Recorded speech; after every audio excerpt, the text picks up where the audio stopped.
Bismillahirrahmanirrahim. Elhamdülillahi Rabbil alemin. Vessalatu vesselamu ala aşrafil mursalin ve ala alihi ve ashabihi ecma'in. Amma ba'd. Nafsni poklash silsila darslaridan birodarlar, bugungi mavzuyimiz dindagi g'ariblar. Al-g'uraba fi din. Dindagi g'urabolar, g'ariblar. Hozir ma'ruza bo'layotganda kirgizoringlar deyishinglar, sal jilib-jilib o'tiringlar. Hali namoz boshlanganda keyin chiqib ketinglar tashqariga. Payg'ambarimiz sollallohu alayhi vasallamning huzuriga Umar ibn Xattob roziyallohu anhu rivoyat qilgan hadisda shunday deyiladi. Baynama nahnu julusun inda Rasulillahi sollallohu alayhi vasallam iz tala alayna rajulun. Payg'ambarimiz bilan o'tirganimizda biz oldimizga bir kishi kirib keldi. Soch soqoli qop-qora, kiyimlari oppoq. To'g'ri Rasulullohning oldiga bordida tizzasini Rasulullohning tizzasiga tegizib o'tirdi. Qo'lini o'zini sonining ustiga qo'ydi. Hammamiz hayron bo'ldik. Birontanimiz tanimayapmiz. Ya'ni kiyimlarini tozaligi, soch soqolini qop-qoraligiga qarab turib, Madinalik shekilli desak, Madina ahlidan hech kim tanimayapti.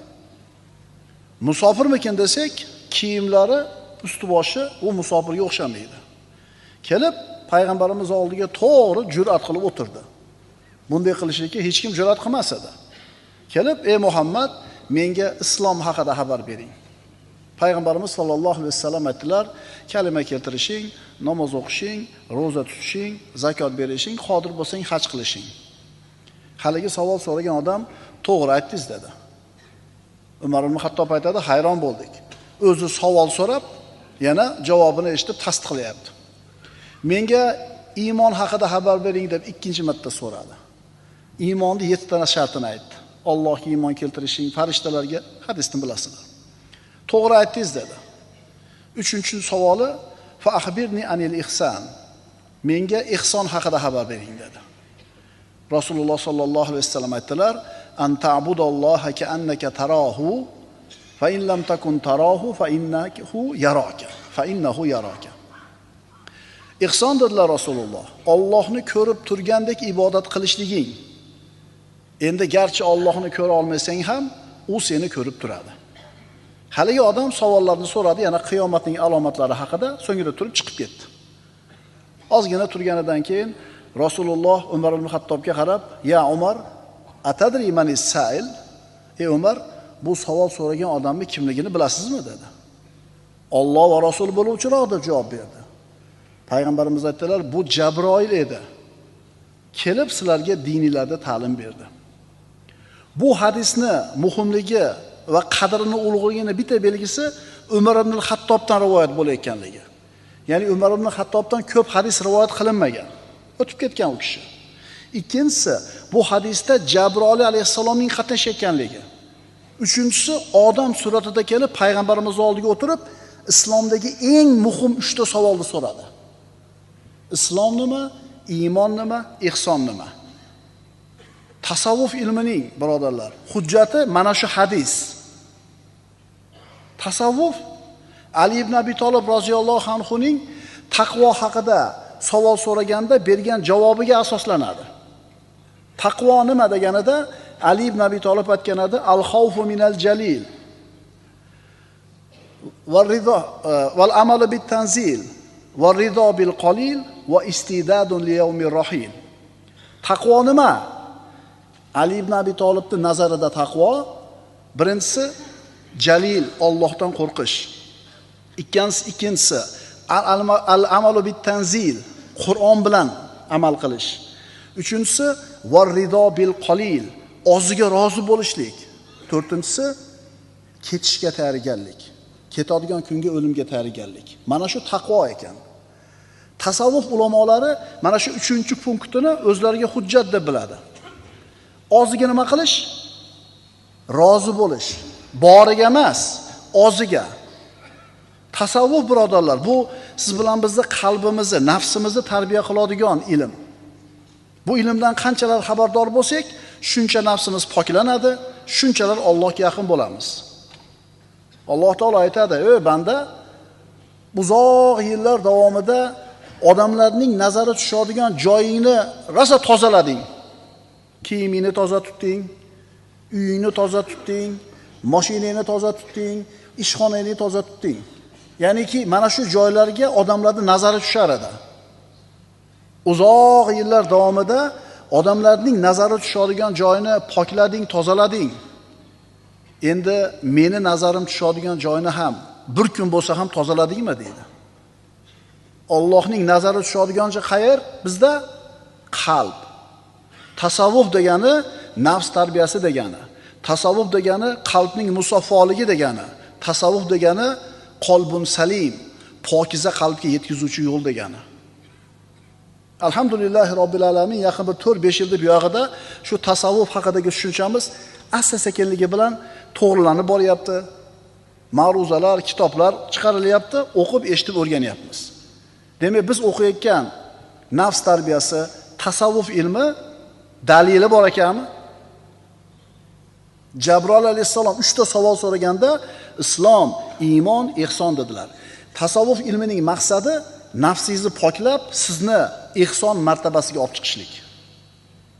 Demak, shu maqsadda tasavvuf ilmini o'qib o'rganamiz. Bugungi mavzuyimiz dindagi g'ariblar. Birinchi oyat. Alloh subhanahu va taolo o'zining aziz kitobida shunday deydi. Astaidu billah. Falawla kana minal quruni min qablikum ulu baqiyatin yanhauna 'anil fasadi fil ard illa qalilan mimman anjayna minhum wattaba'a alladhina zalamu ma utrifu fihi wa kanu mujrimin. Hud surasi. Bas sizlardan avvalgi asrlarda o'tganlar orasida ham yerda buzg'unchiliklardan qaytaradigan boqiy din egalari bo'lganlar edi. Sizlardan avvalgi ummatlarda ichida ham yomonlikdan qaytaradigan odamlar bor edi. Ularning ichlarida faqat biz najot bergan kamdan kam kishilargina shunday zotlar edilar. Demak, yomonlikdan qaytaradiganlarni adadi katta bo'lmas ekan. Zolim kimsalar esa o'z maishatlariga berilib ketdilar va jinoyatchi bo'lib ketdilar. Bu oyatda najotga yetuvchi, najot topuvchi bandalarni ozchilik bo'lishiga qat'iy dalolat bor. Mustaqim yo'lda bo'ladiganlar, itoatda turadiganlar ozchilik bo'lishadi. O'zi ajib. Va qalilun min ibadiyash shakur dedi Alloh. Alloh taolo Qur'onda odamlarning ko'pchiligi deganida orqasidan beradigan ta'rifi ajib. Odamlarning ko'plari la yaqilun, aqlini ishlatmaydi deydi. Odamlarning ko'plari la yashkurun, shukr keltirmaydi. Odamlarning ko'plari la ya'lamun, bilmaydilar. La yaqilun, la yashkurun, la ya'lamun. Ko'pchilik odamlar bilmaydi, shukr qilmaydi, aqlini ishlatmaydi. Shundan ma'lum bo'ladiki, ko'pchilik odamlar qilayotgan ishlarga ergashib, ularning urflarini o'zlariga taqlid qilib olib yurgan odamlar o'sha ko'pchilik qatorida ekan. Endi Alloh taolo shokir bandalarni aytganda va qalilun min ibadiyash shakur dedi. Mening shokir bandalarim ozchilik bo'ladi. Demak, odamlarni yomon yo'ldan qaytaradigan, mustaqim bo'lganlar, multazim bo'lganlar ko'pchilik bo'lmas ekan. Agar sen birodar o'zingni zamoningda o'zingni ana shu itoatda bo'lgan ozchilik bilan birga ekaningni ko'rsang, Rasulullohning sunnatini ushlagan ozchilik qatorida ekanligingni ko'rsang, haqdan yuz o'girgan, nafsini ko'yiga kirib adashib ketgan ko'pchilik osiylar orasida emasligini ko'rsang, albatta bu sen uchun yaxshi holat. Bu oyatda qat'iy, aniq aytilyaptiki, yer yuzidagi odamlarning ko'pchiligi mujrim bo'ladi. Ikkinchi oyat. Astaidu billah. Va in tuti' akthara man fil ardi yudilluka an sabilillah in yattabi'una illa adh-dhann va inhum illa yakhrusun. Yer yuzidagi kimsalarning juda ko'plariga itoat qiladigan bo'lsangiz, sizni Allohning yo'lidan ozdirurlar. Zotan ular faqat gumonlargagina ergashurlar va faqat aldaydilar xolos. Hamma qilyapti-yu deb qilsangiz adashib qolasiz. Hamma shuna qilyapti-da, adashib qolasiz, ertisiz. To'y qilmoqchisiz. Qanaqa qilamiz? Odamlar qanaqa qilyapti? E'tibor beringlar-da, odamlarning ko'pchiligi ergashayotgan toifalar odatda havoyi nafsiga qul bo'lgan odamlar bo'ladi. Odamlarning ko'pchiligi ergashib bo'lmaydi.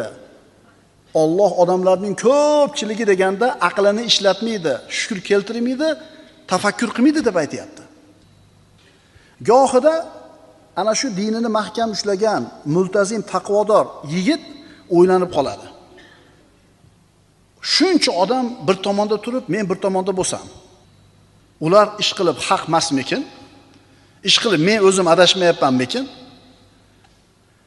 Mana shunga o'xshagan ikkilanishga tushib qolmaslik uchun, yolg'izligida his qilmaslik uchun, vahshatni his qilmaslik uchun, bu ma'siyatga to'lgan zamonda yolg'izlikni his qilmaslik uchun, men yolg'iz bo'lib qoldim, meni ajratib qo'yishdi, men xato qildim shekilli deb qolmaslik uchun, qalbingizni shunaqa istirobli o'ylarga to'lib qolmaslik uchun quyidagi oyatga quloq soling. Astagfirullah. فلولا كان من القرون من قبلكم أولو بقية ينهون عن الفساد في الأرض إلا قليلا ممن أنجينا منهم. Bas sizlardan avvalgi asrlarda o'tgan odamlarning orasida ham yerda buzg'unchilikdan qaytaradigan boqiy din egalari bor edi. Ularning ichlarida faqat biz najot bergan kamdan kam kishilargina shunday zotlar edi. Nuh alayhisalom davrida dunyoni suv bosdi. Nuh alayhisalom bilan kemada qancha odam saqlanib qoldi? 90 ta yetmadi, 80 ta odam deyiladi. Nima, yer yuzida 150 ta odam bormidi? Ko'p edi, juda ham ko'p edi. Odamlarning ko'pchiligi suvda qolib ketaverdi. Alloh saqlagan, payg'ambarga ergashgan bandalargina 80 ta odam najotga chiqib qoldi. O'shuning uchun ko'pchilik qilayotganligi bir ishni, o'sha ishni to'g'ri ekanligiga dalil emas. Ma'qulmi? Yer yuzida buzg'unchilikdan qaytaradigan ozchilik. Nima degani bu? Yerda fisq fujur tarqab ketdi. Mana shu ozchilik insonlar odamlarni yomonlikdan qaytaradi. Ana shu munkarga botib ketgan odamlarning ishini noto'g'ri ekanligini aytsang, seni gapingni, fe'lingni g'arib, tushunarsiz deb bilishadi. Taqvoni ushlagan odam taqvoli ish qilsa, atrofidagi ko'pchilik fosiqlar tushunmaydi. Masalan, qo'lingizga shubhali bo'lgan katta mablag' tushib qoldi. Prosta olsangiz bo'ladi, omadingiz. Ko'pchilik tushunmaydi buni. Hey, olmabdi, men qara deydi. Mancha pul tursa olmabdi deydi. Nimaga tushunmayapti? Nimaga aqli qabul qilmayapti? U ko'pchilikda u. Sayohatga chiqish kerak, kollektiv bilan. Erkak ayol aralash holatda bo'ladi. Dasturxonda harom xarish narsalar bo'ladi. Uni bilib turib, sen sayohatga bormayman deysan. Korporativ bo'ladi. Yangi yilga korporativ bo'ladi. Vrachlar, katta zavod fabrikani haligi rahbariyat sostavi, sen o'sha yerda ishlaysan. Sekretarsan, buxgaltersan, xullas bir narsasan. Endi vechini korporativ bo'ladi. Bu ishxonaning nomidan bo'ladi. Erkak xotin aralash bo'ladi, harom xarish bo'ladi. Sen bormayman deysan. Shunda boyaga ko'pchilik tushunmaydi seni. Esi bormi buni deb aqlingda ta'na qilishadi. Yoki qizingizga sovchi keldi. Boy badavlat oiladan, mansabdor oiladan. Ammo siz ana shu xaridor bo'lib kelayotgan oilani dinga beparvoligini bilasiz. Va nima deysiz? Yo'q, rad qilasiz. Bu ishingni ham hech kim tushunmaydi. Aqlingda seni malomat qilishadi. Demak, iymon e'tiqodni, taqvoni mahkam ushlasang, odamlarning ko'pchiligi tushunmayotgan bo'lsa, ma'lumot qilishayotgan bo'lsa, ikkilanib qolishing mumkin. Shuning uchun ikkilanma. Rostdan men adashganmikin mana dema. Chunki yuqoridagi oyatlarda aytildi, odamlarni to'g'ri yo'lga chaqiradigan odam ozchilik bo'ladi. Odamlarning ko'pchiligi nima bo'ladi? Fisq fujurda bo'ladi. Birinchi hadis. Payg'ambarimiz sollallohu alayhi vasallam shunday deb marhamat qiladilar. Bada al-islamu g'oriban, thumma yaudu g'oriban kama bada'a, fatuba lil ghuraba. Rasululloh aytibdilar, islom g'arib bo'lgan holda boshlangan. Islom g'arib bo'lib boshlangan va yaqinda g'aribligiga qaytadi. G'ariblarga tubo bo'lsin, ya'ni tubo jannati bo'lsin. Deyilsa, hadisni mana shu qisminigina eshitib turib, ayrim birodarlarimiz, ana biz haqni gapirsak olishmadi. Biz hadisga amal qilyapmiz desak, bizni inkor qilishdi. Oyatni oldiga qo'ysak, bular qabul qilmadi. Ana din, islom g'ariblik bilan boshlangan ekan, yana g'ariblikka qaytadi debdi. Biz aytuvdik, qabul qilishmadi. Endi biz g'aribmiz deb turib, o'zlariga g'ariblik unvonini ilib olishadi. Shoshilmay turing, bu hadisda davomi bor. Bu yoshlarning ichida bo'ladi ko'proq. Biz oyatga amal qilyapmiz deydi. Biz hadisga amal qilyapmiz deydi. Oyat bilan hadisda aytsak bizga qabul qilishmayapti deydi. Biz g'arib bo'lib qoldik deydi. Ey to'xta birodar, sen bu hadisning davomi bor, o'qigin-da. Hadisni davomini o'qisangiz, siz ana shu g'ariblarga tushasizmi, tushmaysizmi aniq ko'rinadi. Payg'ambarimiz sollallohu alayhi vasallam ana shu g'ariblarni sifatlab aytdilarki, alladina yuslihuna idza fasadan nas. U g'ariblar kimlar? Odamlar fasodga uchraganda isloh qiladi ular, odamlarni, jamiyatni. Birinchisi isloh qilar ekan. O'zi sigaret chekishni boshlab olmas ekan. O'zlari sunnatni o'qimasdan turib chiqib ketmas ekan. Tushyaptimi? Yo'q, tushmayapti. Oxlab o'tib ketyapsizlar odamlar yelkalaridan. Sunnatni o'qimay qo'yapti. Duoni bidiyat deyapti. Namozdan keyin tasbih tahlilni bidiyat deyapti. Vaholanki hammasi sunnatda bor. Demak, u payg'ambarimiz maqtagan g'ariblardan birinchi sifati, odamlar fasodga uchraganda ular isloh qilar ekan. Ikkinchi sifati, valam yumaruna fi dinillah. Allohning dinida talashib tortishmaydi ular. Ha, biz imенно shuni qilyapmiz. Alloh qayerda? Namozda qo'lni qayga qo'yish kerak? Alloh arshga istivo qildi, qanday bo'ladi? Talashib tortishmaydi ular Allohning dinida. Vallohi o'sha oyatga, hadisga amal qilaman degan, oyat hadis bo'yicha ketaman degan ishtiyoqi, g'ayratiga rahmat. 5. Lekin u hadislarni to'liq o'qish kerak-da. Qarang, odamlar fasodga uchraganda tuzatadi deyapti. Allohning dinida talashib tortishmaydi deyapti. 3-sini qarang. Walam yukaffiruna ahadan min ahli at-tauhid bi dhanbin. Ahli tavhid bo'lgan, la ilaha illalloh Muhammad Rasululloh degan odamning bironta gunohi tufayli kofirga chiqarmaydi. Biz bemalol kofir, fosiq, munofiq deb o'ryapmiz-a? Demak, boyagi biz aytgan g'ariblar haqidagi hadisni 4 qatori bor ekan. Islom g'arib bo'lib boshlandi, g'aribligiga qaytadi, jannat bo'lsin g'ariblarga. Xo'p, endi kim o g'ariblar? Odamlar fasodga uchraganda tuzatar ekan. Allohning dinida talashib tortishmas ekan va hech kimi, musulmonlardan hech kimi kofir deb ayblamas ekan. Shuning uchun nima qilaylik? Yerga tushaylik, ilm o'qiylik. Hovliga uni eshigini kalit soladigan teshigidan qaramasdan bunday qilib, eshikni ochib qaraylik-da, ine to'liq tasavvurga ega bo'lamiz. Agar biz isloh qilishdan o'rniga fasod qilayotgan bo'lsak, ota bilan farzand o'rtasini, ustozlar bilan shogirdlar o'rtasini, qavm bilan namozxonlar o'rtasida fitnaga sabab bo'layotgan bo'lsak, biz u g'ariblardan emasmiz. Allohning dinida maza bemaza, aqlimiz yetmagan masalalarda talashib, tortishib, fitnalarga sabab bo'layotgan bo'lsak, u g'ariblardan emas ekanmiz. Aqulu qawli hada va astaghfirulloh li va lakum. Innalloha va malaikatahu yusalluna alan nabiy ya ayyuhallazina amanu sallu alayhi va sallimu taslima. Vassalomu alaykum va rahmatullohi va barakatuh.